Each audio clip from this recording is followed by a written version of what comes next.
दोस्तों, दृष्टि आईएएस के इन फोकस प्रोग्राम में आप सभी का स्वागत है।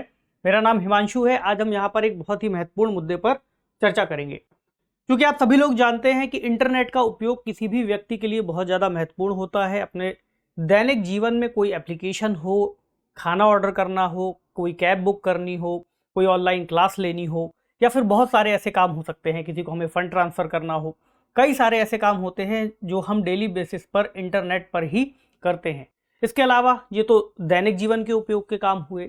कई ऐसे काम होते हैं जो नौकरी पेशा व्यवसाय वाले लोग करते हैं।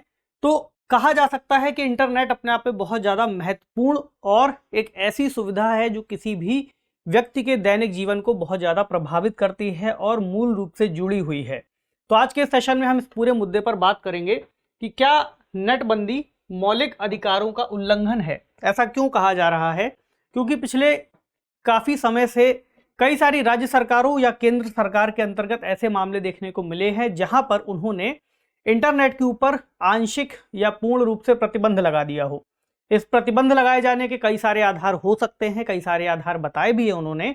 लेकिन एक सवाल ऐसा भी उठ जाता है कि क्या इंटरनेट पर प्रतिबंध लगाया जाना किसी व्यक्ति के मौलिक अधिकार का हनन है या नहीं है। जब यह सवाल होता है तो उसके बाद यह सवाल भी होना लाजमी है कि इंटरनेट पर प्रतिबंध फिर किन आधारों पर लगाया जाना चाहिए। क्या वे आधार मौजूद हैं हमारे पास? कौन सा कानून है जिसके तहत ऐसे प्रतिबंध लगाए जा रहे हैं? प्रतिबंध लगाए जाने की शक्तियां किसको दी गई हैं? किस तरह से प्रतिबंध लगाया जाता है? पूर्णतया या आंशिक रूप से प्रतिबंध कैसे लगाया जा सकता है? तो जो भी सवाल हैं, जो भी सवाल आपसे पूछे जा सकते हैं, सवाल आपके मन में भी आने चाहिए, एक जागरूक नागरिक होने के नाते आने चाहिए।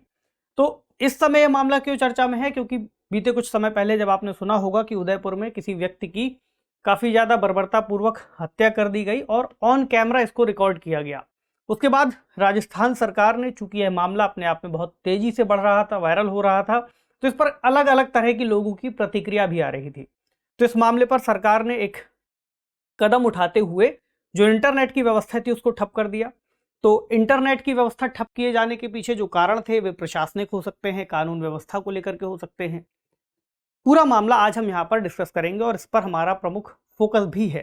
ठीक, शुरू करें पहले डायमेंशन से और न्यूज़ से। तो खबर भी आई है कि digital emergency, Rajasthan government suspended internet 85 times in 10 years. समझ रहे हैं? पिछले 10 सालों में राजस्थान की सरकार ने 85 बार इंटरनेट को शटडाउन किया या फिर सस्पेंड किया। तो एक बहुत बड़ी व्यवस्था के अंतर्गत ऐसी चीज की गई। एक अवधि के दौरान बहुत ज्यादा बार ऐसा किया गया है, 85 बार किया गया है। हमने स्टार्टिंग में ही डिस्कस किया कि इंटरनेट का बाधित होना अपने आप में दैनिक जीवन में किन किन चीजों को प्रभावित कर सकता है, आगे भी अभी हम बात कर लेंगे। ठीक, तो जो डिस्कशन के पॉइंट रहेंगे उसमें इंटरनेट शटडाउन है क्या, ये जो टर्म उपयोग किया जा रहा है इसका दैनिक रूप से क्या मतलब हो सकता है दैनिक जीवन में, इसको कौन लागू करता है, सबसे बड़ा सवाल। इसके अलावा जो भी निलंबन या सस्पेंड किए जाने की बात की जा रही है, अब तक किन किन राज्यों ने ऐसा किया है, कितने राज्यों ने किया है, कितनी बार किया है, वैश्विक स्तर पर क्या व्यवस्था है, या फिर कितनी बार डेटा बताता है। प्रोसेस देखेंगे, इसको संविधान से जोड़ करके भी देखेंगे, कुछ न्यायालयों के फैसले भी जानेंगे कि न्यायालय ने इसको लेकर के क्या निर्णय दिए हैं बीते समय में, क्योंकि जब भी ऐसा होगा पहले भी या हुआ है तो उस पर न्यायालय ने निश्चित तौर पर कुछ गाइडलाइंस भी जारी की हैं, उसको भी जानेंगे। क्या सुझाव हो सकते हैं और समाधान हो सकता है, इसको भी समझने की कोशिश करेंगे। जो एक प्रश्न हो सकता है आप उसको भी लिखने का अभ्यास कर सकते हैं। यह विषय सामान्य अध्ययन के अंतर्गत प्रश्न पत्र 2 से और प्रश्न पत्र 3 से दोनों से ही जोड़ करके हम देख सकते हैं। जीएस पेपर 2 के अंतर्गत सीधे सीधे पूछा जा सकता है, जो शासन व्यवस्था संविधान वाली बात है। ठीक, 3 के अंतर्गत कैसे जोड़ सकते हैं, आंतरिक सुरक्षा जैसे मुद्दों से। इसके अलावा अर्थव्यवस्था जैसे खंडों से भी हम जोड़ सकते हैं। तो पूरा मुद्दा ऐसे जुड़ेगा। ठीक, चलिए अब आगे बढ़ें टॉपिक पर और समझें इंटरनेट शटडाउन नामक इस शब्द को। तो इंटरनेट शटडाउन सीधा सीधा संदर्भित करता है कि इंटरनेट को बंद कर दिया जाना। जैसे कि इसको बंद किया जा सकता है मोबाइल्स के अंतर्गत। मोबाइल फोन्स में आप जानते हैं 3G service, 4G service, LTE service, हालांकि 5G अभी नहीं आ रहा है, जब आएगा तब उस पर भी प्रतिबंध लगाए जाएंगे। प्रमुख रूप से इन सर्विस को हम जानते हैं, इन सेवाओं को जानते हैं।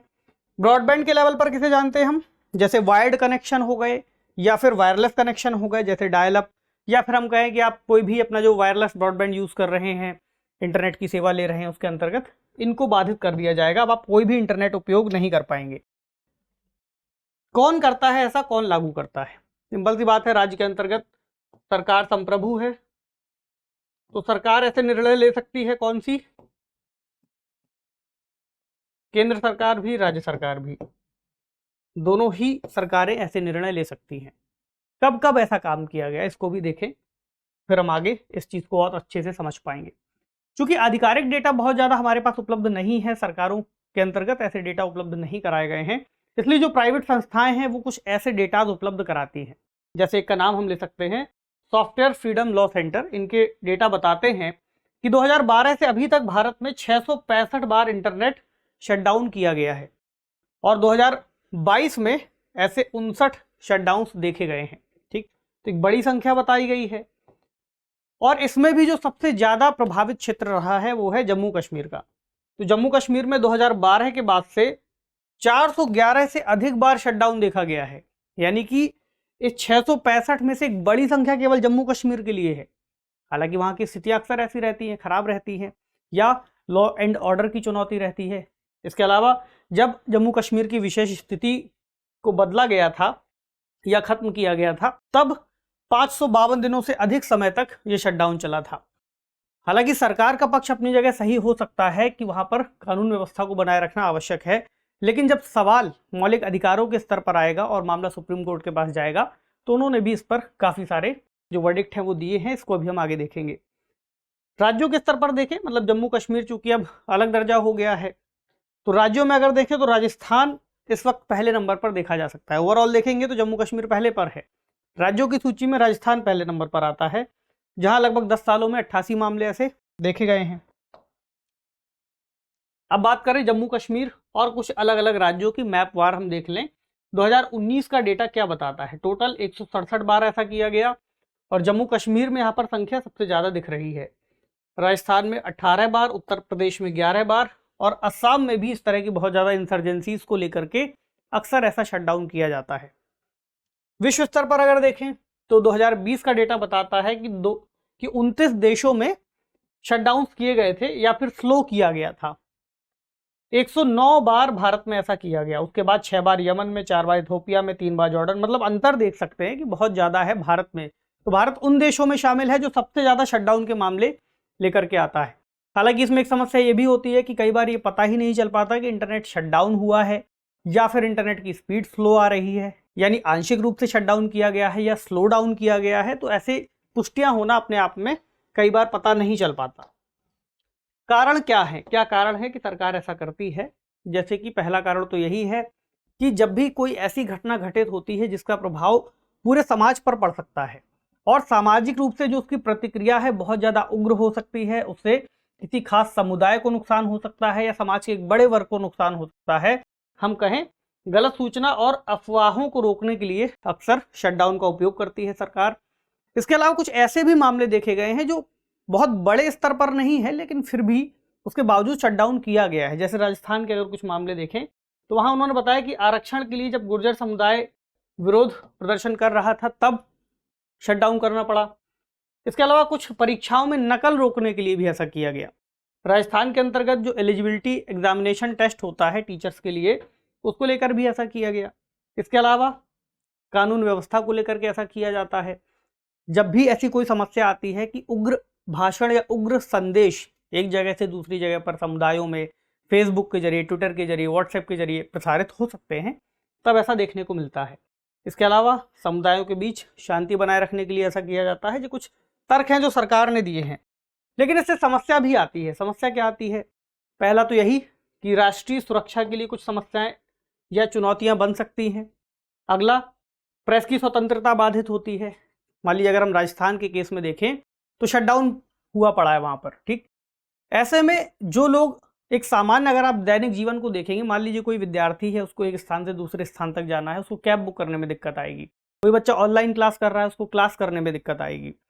इसी तरह किसी को ऑनलाइन कोई सामान मंगाना है, उसमें दिक्कत आएगी। बैंकिंग के ट्रांजैक्शंस करने में दिक्कत आएगी। इस वजह से प्रभाव कहाँ पड़ेगा? एटीएम्स पर लंबी लाइनें लग रही हैं, कुछ लोग एटीएम्स पर भी कैश की समस्या की शिकायत कर रहे हैं। तो ऐसी बहुत सारी दैनिक जीवन की समस्याएं हो सकती हैं जिसकी वजह से सामने आएंगी। ऑनलाइन शिक्षा, स्वास्थ्य की जो व्यवस्था एक ऑनलाइन संचालित हो रही है उस पर भी इसका प्रभाव होगा। प्लस ओवरऑल कह सकते हैं कि आर्थिक नुकसान भी एक बड़े स्तर पर जरूर होगा। ठीक, विशेषज्ञ यहां तक भी कहते हैं कि समाचार आउटलेट जैसे सूचना स्रोतों के अभाव में अफवाहें और ज्यादा फैल सकती हैं। मतलब ये जो व्यवस्था बनाई गई है किस लिए, कि ताकि जो अफवाहें हैं, गलत संदेश हैं, वो कम से कम फैलें या फिर लोग उग्र भाषणों से दूर रह सके। लेकिन ऐसा भी कहा गया है कि कई बार जब ऐसी सही जानकारी की उपलब्धता नहीं होगी तो अफवाह और तेजी से फैल सकती है। लोगों को पता ही नहीं चल रहा, कोई माध्यम मौजूद नहीं है जिसके जरिए पता किया जा सके कि वास्तविकता है क्या। तो ये इसका दूसरा पक्ष भी हो सकता है। अब प्रक्रिया क्या है इसकी, कैसे इंटरनेट शटडाउन लगाया जाता है? चूंकि व्यवस्था बहुत ज़्यादा स्पष्ट नहीं है, कानूनों में कोई एकदम निश्चित तौर पर नहीं लिखा गया है कि इस व्यवस्था के अंतर्गत शटडाउन लगाया जाएगा, इसलिए अक्सर इसमें ग्रे एरिया या कुछ ऐसे लूप होल्स रह जाते हैं जिसका उपयोग केवल फिर परिभाषित करने के लिए रह जाता है। तो एक सवाल पूछा था इस साल फरवरी में 2022 में वरुण गांधी जी ने, जो कि लोकसभा सांसद हैं, तो उन्होंने पूछा कि सरकार किस तरह से इस व्यवस्था को संचालित करती है या फिर शटडाउन्स लगाती है, और अगर कभी शटडाउन्स लगाए गए तो क्या उसका डेटा उपलब्ध रहता है। उसका जवाब भी सामने आया और संचार राज्य मंत्री जी थे, उन्होंने इसके बारे में जानकारी दी। क्योंकि हमें इसलिए इस बारे में समझना और जानना जरूरी है कि हमें कुछ कानूनों की जानकारी हो पाएगी। ये मुद्दा जब भी कभी किसी भी परीक्षा में अगर आपके सामने आएगा तो एटलीस्ट आपके पास इतनी जानकारी हो बेसिक्स लगा करके कि आप इसका एक उत्तर फ्रेम करने की स्थिति में आ सके। और उसमें कानूनों का जिक्र करना फिर बहुत जरूरी हो जाता है, और खासतौर से अगर संविधान से जोड़ करके उस सवाल को पूछ लिया गया, क्योंकि मुद्दे में वे प्रश्न भी जुड़ते हैं, तो फिर वहां पर आपको उसका पता होना चाहिए, जानकारी होनी चाहिए। तो दूरसंचार सेवाओं के अस्थायी निलंबन, सार्वजनिक आपातकाल या सार्वजनिक सुरक्षा नियम 2017, याद रखिए, दूरसंचार सेवाओं के लिए अस्थायी निलंबन, सार्वजनिक आपातकाल या सार्वजनिक सुरक्षा नियम 2017 जो कि बनाए गए हैं भारतीय टेलीग्राफ एक्ट 1885 के अंतर्गत। तो टेलीग्राफ के अलावा जो भी ऑनलाइन माध्यम है उन पर भी इसके जरिए एक तरह से रोकथाम की जा सकती है या फिर उनको प्रतिबंधित किया जा सकता है। कब किया जा सकता है? सार्वजनिक आपातकाल या सार्वजनिक सुरक्षा के कारण। लेकिन सार्वजनिक आपातकाल या सार्वजनिक सुरक्षा की जो बात इसमें लिखी हुई है, दिक्कत यहीं से शुरू होती है कि इसको परिभाषित नहीं किया गया। कब ऐसा मान लिया जाएगा कि आपातकाल आ गया, कब ऐसा मानेंगे कि सार्वजनिक सुरक्षा के मुद्दे सामने आ चुके हैं, किस स्तर तक आए हैं, कितना ज्यादा उसमें रोकथाम की जानी चाहिए। तो एक तरह से इसमें जो बात है वो अस्थायी रूप से बंद करने की बात करती है, और एक बार में इसको लगभग 15 दिनों तक रोका जा सकता है। ऐसा हो सकता होगा कि दोबारा कार्यकारी आदेश जारी कर दिया जाए ऐसा। ठीक, तो केंद्र और राज्य स्तर पर गृह मंत्रालय के वरिष्ठ जो अधिकारी हैं वे इसको शटडाउन करने के आदेश जारी कर सकते हैं। ठीक, इसके अलावा 2017 में जब ये नियम बनाए गए थे, इससे पहले जो व्यवस्था थी वो थोड़ा सा और कम स्पष्ट थी, जहां पर दंड प्रक्रिया संहिता की धारा 144 के तहत इंटरनेट शटडाउन के आदेश दिए जाते थे, और खतरनाक स्थितियों के दौरान जिला अधिकारियों को व्यापक अधिकार दिए गए थे। तो कभी भी इंटरनेट शटडाउन हो सकता था, इसके बारे में कोई जानकारी नहीं थी, या जानकारी नहीं मिल पाती थी, या फिर ऐसे नियम ही स्पष्ट नहीं थे। ठीक, और शक्तियां जिलाधिकारी के पास थी। अगर ऐसा सवाल किया जाए कि जो शटडाउन किए गए हैं क्या वे सही हैं या गलत हैं, तो उसके रिव्यू के लिए कमेटी के गठन की भी बात की गई है। कमेटी में कौन कौन से लोग होंगे अभी हम आगे उस पर बात कर लेंगे, और कमेटी क्या कार्य करती है। तो बेसिकली राज्य या केंद्र दोनों ही स्तर पर एक कमेटी का गठन किया जाता है, जहां पर कैबिनेट सचिव और यहाँ पर जो मुख्य सचिव होते हैं, सरकार के वरिष्ठ अधिकारी, वे उसमें शामिल होते हैं। हालांकि कुछ सुझाव ऐसे भी होंगे जो उसमें परिवर्तन की बात करते हैं। ठीक, अब बात करें इसके संवैधानिक प्रश्न को लेकर के। जब संवैधानिक सवाल खड़ा होता है तब क्या क्या मुद्दे सामने आते हैं, कौन कौन से अनुच्छेद सामने आते हैं। सबसे पहले इसका जो मुद्दा एक तरह से हम देखें तो कश्मीरी पत्रकार, उन्होंने जम्मू कश्मीर के संबंध में सुप्रीम कोर्ट में एक याचिका दायर की थी कि इंटरनेट बंद एक लंबे समय से बना हुआ है, इससे बहुत सारे रोजमर्रा के कार्य प्रभावित हो रहे हैं, जो हमने बात भी की। इसके अलावा अखबारों की छपाई का काम और सामान्य रूप से जीवन भी ठप हो गया है। लोग एक व्यवस्था के अंतर्गत, जो कि संचार की एक बड़ी व्यवस्था है, उसके अंतर्गत बाधित हुए हैं। ठीक, तो जनवरी 2020 में सुप्रीम कोर्ट ने एक आदेश दिया, और उन्होंने जो कहा वो बहुत महत्वपूर्ण है उसको समझना। जैसे सुप्रीम कोर्ट ने कहा कि भाषण और अभिव्यक्ति की स्वतंत्रता और इंटरनेट के माध्यम से किसी भी पेशे की प्रैक्टिस करना या कोई व्यापार करना, व्यवसाय करना या व्यवसाय करने की स्वतंत्रता को संवैधानिक संरक्षण प्राप्त है। ये दरअसल किस अनुच्छेद की बात कर रहे हैं? अनुच्छेद 19(1) ए या का कह सकते हैं, और 19(1) जी इसकी बात कर रहे हैं। अनुच्छेद 19(1) ए क्या कहता है? किसी भी व्यक्ति को वाक एवं अभिव्यक्ति की स्वतंत्रता होगी। 19(1) जी क्या कहता है? कि कोई भी व्यक्ति व्यापार कर सकता है। अगर इन संविधान के अनुच्छेदों को हम और स्पष्ट रूप से समझें, अनुच्छेद 19 वाक स्वातंत्र आदि विषयक कुछ अधिकारों का संरक्षण। 19(1) ए कहता है का, जो हमने चर्चा की, वाक स्वातंत्र एवं अभिव्यक्ति की स्वतंत्रता। 19(1) जी यानी छा कोई वृत्ति, उपजीविका, व्यापार या कारोबार करने का अधिकार। इसको बेसिकली लिखा इसीलिए गया है कि ताकि आप चाहें तो इसका स्क्रीनशॉट ले सके और इन बातों को, एक एक पॉइंट को अच्छे से याद कर लें, क्योंकि जब कोई भी मुद्दा उठता है तो उससे संबंधित कौन सा पॉइंट है वहां पर हमें अक्सर कंफ्यूजन हो जाता है। इसलिए इस बात को आप जरूर से नोट करिए। ठीक। इसके अलावा जम्मू कश्मीर प्रशासन को उन्होंने इंटरनेट सेवाओं को निलंबित करने वाले सभी आदेशों को समीक्षा करने का निर्देश दे दिया कि आपने जो भी आदेश दिए हैं कि इंटरनेट शटडाउन होगा तो एक बार समीक्षा कीजिए उनकी कि क्या वे वास्तविक रूप से उस स्तर तक लागू किए जाने लायक हैं या नहीं है। इसके अलावा इंटरनेट सेवाओं को अनिश्चित काल के लिए निलंबित करने का जो आदेश दिया जाता है वो भी अस्वीकार्य होगा, क्योंकि ये अपने आप में व्यक्ति के मौलिक स्वतंत्रता का उल्लंघन करता है। अब जो पॉइंट हमने शुरू में डिस्कस किया था कि क्या ये जुड़ता है, किस हद तक जुड़ता है, तो यहाँ पर ये बात निश्चित तौर पर जुड़ती है कि उल्लंघन है कब तक, जब इसको अनिश्चित काल के लिए निलंबित करने की बात आती है। इसके अलावा मौलिक अधिकारों पर प्रतिबंध संविधान के अनुच्छेद 19(2) याद रखिए और अनुच्छेद 19(6) के तहत जनादेश के अनुरूप होना चाहिए। यानी यहां पर बात की जा रही है युक्त प्रतिबंधन की, यानी ऐसा ना हो कि किसी भी तरह से इस तरह से उसको रोक दिया जाए कि अनिश्चित काल के लिए रोक दिया गया है, उस पर कोई रिव्यू नहीं हो रहा है। उसको वहां तक ही किसी मौलिक अधिकार को रोका जा सकता है जहां तक उसको रोका जाना उपयोगी हो और इन अनुच्छेदों के अनुसार हो, जहां पर इनकी आनुपातिकता का परीक्षण किया जा सके कि किस अनुपात में लगाए गए हैं।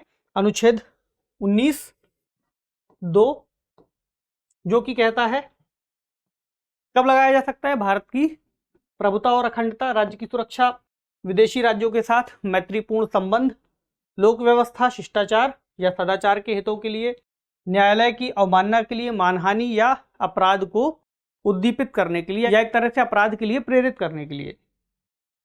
19(6) भी व्यापार से संबंधित जो भी बातें हैं उस पर प्रतिबंध लगाने के लिए राज्य को अधिकार देता है कि एक निश्चित स्तर तक ही आप प्रतिबंध लगाएंगे। यहाँ पर इस बात को लिख दिया गया है तकनीकी अर्हताओं के लिए भी। ठीक। 19(6)(1) में ये बात लिखी हुई है तकनीकी अर्हता की। आप इसका स्क्रीनशॉट लेकर के इसको पूरा पढ़ सकते हैं, रिवाइज जरूर कीजिएगा। ठीक। उसके बाद सुप्रीम कोर्ट ने क्या कहा? इंटरनेट शटडाउन की अनुमति देने वाले सभी आदेशों को अनिवार्य रूप से प्रकाशित भी किया जाए। जो भी आदेश दिए गए हैं कि कब इंटरनेट का शटडाउन किया गया है, कब नहीं किया गया, लोगों को एटलीस्ट इसके बारे में पता होना चाहिए। कोई भी लोकतांत्रिक देश या लोकतांत्रिक प्रक्रिया में पारदर्शिता होना बहुत जरूरी है। यानी ये मुद्दा जुड़ता है पारदर्शिता से। ठीक। इसके बाद ऐसा ही एक मामला हमें दिसंबर 2019 का दिखता है। गुवाहाटी उच्च न्यायालय ने एक मामला यहाँ पर सुना था। उन्होंने क्या कहा? निलंबन के आदेशों की समीक्षा के बाद असम सरकार को राज्य में इंटरनेट बहाल करने के निर्देश दे दिए। ठीक। जब असम में एक लंबी इंसर्जेंसी को देखते हुए सरकार ने ऐसा निर्णय लिया था तो उन्होंने इसका भी निलंबन करने के लिए बोल दिया था। अब कुछ सुझाव और समाधानों पर चर्चा करना बहुत आवश्यक है। तो सुझाव और समाधान क्या हो सकते हैं? ऐसा नहीं कि हम अपनी तरफ से कुछ बनाएंगे, क्योंकि इससे संबंधित एक समिति का गठन किया गया था। तो समिति ने कुछ सुझाव दिए हैं। संचार एवं सूचना प्रौद्योगिकी संबंधी स्टैंडिंग कमेटी का गठन किया गया था जिसकी अध्यक्षता कर रहे थे शशि थरूर जी। ठीक। इन्होंने कुछ सुझाव दिए हैं जिनको नोट करना बहुत जरूरी है। ठीक। तो टेलीकॉम सेवाओं या इंटरनेट का सस्पेंशन और उसका असर, इससे संबंधित एक रिपोर्ट थी जो कि 1 दिसंबर 2021 को सौंपी गई थी। तो इसमें सस्पेंशन के आधार और परिभाषा मौजूद ना होने पर इन्होंने कुछ रिकमेंडेशंस दी थी और इसको प्रमुख रूप से हाईलाइट किया था। कि सस्पेंशन कर दिया जा रहा है, निलंबित कर दिया जा रहा है, लेकिन आधार मौजूद नहीं है। दूसरा, इसकी परिभाषा क्या होगी। तो सुझाव जो इन्होंने दिए थे वो उनको जानना बहुत जरूरी है। जैसा कि पहला कहा कि जो नियम है उनकी समीक्षा होनी चाहिए। दूसरा, नियमों को बदलती तकनीक के अनुकूल किया जाना चाहिए। जो जैसे जैसे तकनीक बढ़ती जा रही है और बदलती जा रही है, अपडेट हो रही है, उसके हिसाब से रूल्स को भी अपडेट किया जाए। अगला, इंटरनेट शटडाउन का आदेश देते समय राज्य या केंद्र शासित प्रदेशों के लिए एक समान दिशा निर्देश बनाए जाए, यानी एक जैसे दिशा निर्देश सभी के लिए हों। ये ना हो कि कुछ आधारों पर एक राज्य कर रहा है, कुछ आधारों पर दूसरा राज्य कर रहा है।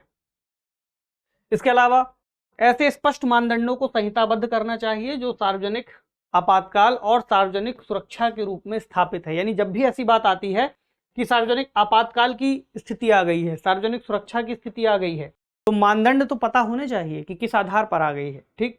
इसके अलावा इंटरनेट शटडाउन का महत्व तय करने के लिए एक व्यवस्था बनाने की बात कही गई, क्योंकि इंटरनेट शटडाउन किया जाना अपने आप में बहुत सारे लोगों को प्रभावित करता है। ऐसे में उसका महत्व जब पता होगा, उसी हिसाब से उसी अनुरूप इंटरनेट को शटडाउन किया जाएगा, क्योंकि इससे लोग सीधे तौर पर प्रभावित हो रहे हैं।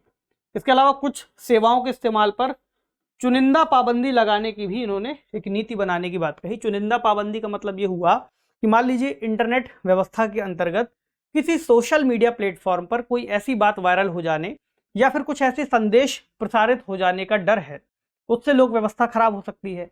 तो ऐसा भी हो सकता है कि उन चुनिंदा प्लेटफॉर्म पर ही प्रतिबंध लगा दिया जाए या कुछ समय के लिए उनका एक्सेस रोक दिया जाए। जैसे व्हाट्सएप हो सकता है, ट्विटर हो सकता है, फेसबुक हो सकता है, उस खास क्षेत्र में, ना कि पूरी व्यवस्था को ही ठप कर दिया जाए। तो ऐसे भी कुछ उपाय बनाने की बात कही है। इसके अलावा इंटरनेट शटडाउन के असर और सार्वजनिक सुरक्षा और सार्वजनिक आपातकाल से निपटने में उनकी भूमिका और उसके प्रभाव पर एक अध्ययन किया जाना चाहिए। जब तक सरकारी रूप से कोई अध्ययन सामने नहीं आएगा, तब तक ही ये पूरी व्यवस्था सुधर नहीं पाएगी। इसके अलावा लोकतांत्रिक देशों में इंटरनेट शटडाउन के जो नियम हैं, अन्य देशों में, अमेरिका हो सकता है, कोई और देश हो सकता है, तो वहां पर क्या व्यवस्था है, ब्रिटेन में देख लें क्या व्यवस्था है, किस तरह से उसको शटडाउन करते हैं, उसका विश्लेषण करें और उसको अपने देश के संदर्भ में, भारत के जो विशिष्ट संदर्भ हैं, उसके हिसाब से हमें ऐसी पद्धतियों को अपनाना चाहिए जो भारत के अंतर्गत भी इस व्यवस्था को ठीक तरह से रेगुलेट कर सके। ठीक, कि ताकि भारत के अंतर्गत जो लोग रह रहे हैं, जो नागरिक हैं, चूंकि सबसे बड़ा लोकतंत्र हम मानते हैं, इस हिसाब से लोकतांत्रिक व्यवस्था के लिए इंटरनेट और एक जानकारी जैसे माध्यम से जुड़ना बहुत ज्यादा आवश्यक होता है। ठीक, तो सवाल क्या है आज का, सवाल नोट कर लीजिए। इंटरनेट शटडाउन की प्रक्रिया क्या है? भारत जैसे लोकतांत्रिक देश में इस प्रक्रिया को अपनाया जाना क्या मौलिक अधिकारों का उल्लंघन करता है? विश्लेषण कीजिए। सीधा सा सवाल है, बता देना इंटरनेट शटडाउन की प्रक्रिया क्या है। थोड़ा सा शुरुआत में भूमिका बनाते हुए 250 शब्दों में लिख लीजिएगा इस उत्तर को आप। ठीक, बताइएगा कि लोकतांत्रिक देश में भारत जैसे इस प्रक्रिया को अपनाया जाना मौलिक अधिकारों का उल्लंघन करता है, कैसा पूछा है, तो आप बता सकते हैं कि किस तरह से इसको लागू किया जा रहा है, तब ऐसी बात निकल करके सामने आती है। और ऐसा नहीं है कि पूरी तौर से मौलिक अधिकारों का उल्लंघन है, क्योंकि मौलिक अधिकारों के अंतर्गत प्रतिबंधन की बात कही गई है, लेकिन सुप्रीम कोर्ट ने जो भी निर्णय दिया है आप उसको कोट करते हुए इस बात को बैलेंस कर सकते हैं। दोनों ही बातें बतानी है कि उल्लंघन किस आधार पर होगा और किस तरह से इसको रेगुलेट किया जाना चाहिए ताकि उल्लंघन ना हो और जो व्यवस्था है उसको बनाए रखा जा सके। यहीं पर लिखा हुआ है, विश्लेषण कीजिए। ठीक है, तो आज के टॉपिक में उम्मीद है आपने बहुत कुछ सीखा होगा। तो आपसे मिलेंगे अगले सेशन में किसी अन्य महत्वपूर्ण विषय पर फोकस करते हुए। तब तक पढ़ते रहिए। शुक्रिया।